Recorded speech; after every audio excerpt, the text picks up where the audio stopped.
Let's look at example 12.11. This mass of negligible size rolls down this incline, and when it leaves the incline, it only has a velocity in the x direction, a horizontal component, and it's given as 12 meters per second.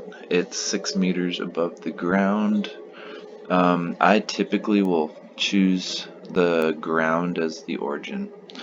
We don't have to. I think if you look in the book, it chooses up here as the origin. I stick with my method and I make less mistakes. Y'all do you. I can understand your methods or your solutions either way. So first, it wants us to find the time to strike the floor and the range. And the range would be the total distance it travels in the x direction right here, delta x. Okay, so all we're given is it's 6 meters up, and we don't even know the mass or anything, and it's going 12 meters per second. But we can find out all this stuff by using our kinematic equations for constant acceleration. Let's call this, let's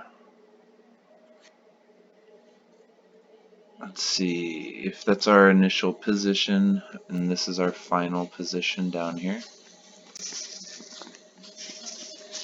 Let's say that the y final, its position at the end state, is equal to its position initially plus the velocity in the y direction times time plus 1/2 gt squared. Okay, now do we have, the way I do this is I cross out what I don't need. I write the whole thing every time. Do we have a velocity in the y direction? We do not. Do we have gravity acting in the y direction? We do, so I'm keeping it. Do we have an initial y?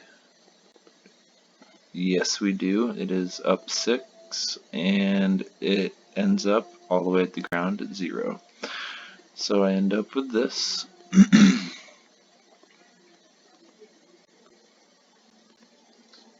And we can find the time now. And taking the positive root gives us 1.11 second. Okay, the range now, they told us that the velocity was a constant of 12 meters per second in the x direction. Well, we just need to use our kinematic equation. X final is equal to x initial plus v in the x direction times time plus 1/2 acceleration times time squared. Do we have any acceleration in the x direction? We do not. The velocity is constant, and it started at the origin, so we can say that's 0. So we just get x final is equal to that 12 meters per second. Because remember, it stays 12 meters per second the whole time in the x direction. And then multiply that by 1.1 seconds, and we'll get a range or a x final position of 13.3 meters.